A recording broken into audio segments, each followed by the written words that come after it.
All right, pretty fine. When I click apply, you find out that it's actually up here. I want you to come down a little bit. So what I need to do now is I'll go back to this edit. I'll just click under here. One I'll press enter just to bring it down. I'll say okay. Then I'll say apply.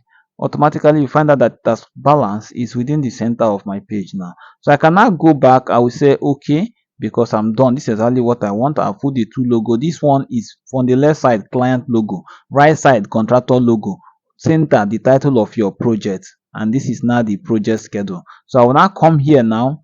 I will now say print. This is where I now say print.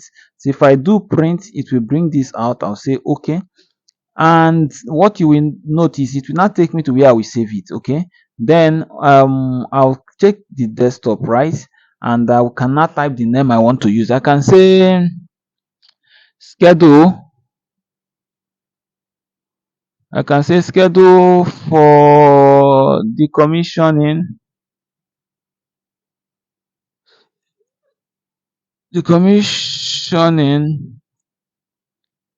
and installation of 16 inches pipe. Okay, so automatically I'll click on desktop. I want it to save on the desktop. I'll say save. So that's just it.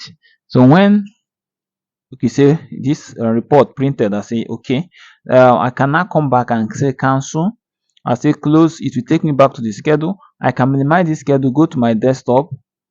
I will minimize this schedule and go to my desktop. So I have a lot of files open. So I'll go to my desktop and automatically I will see it. Yes, this is the schedule. So I'll double click on it. It becomes my PDF. So I can share this PDF with anybody. Okay, I can share it with the team. I can share. You can see it's clearer. It's very, very clear. Everything we have done so far is here. So I can share it with anybody, including the team. So please take note. And this is how it goes. Thanks and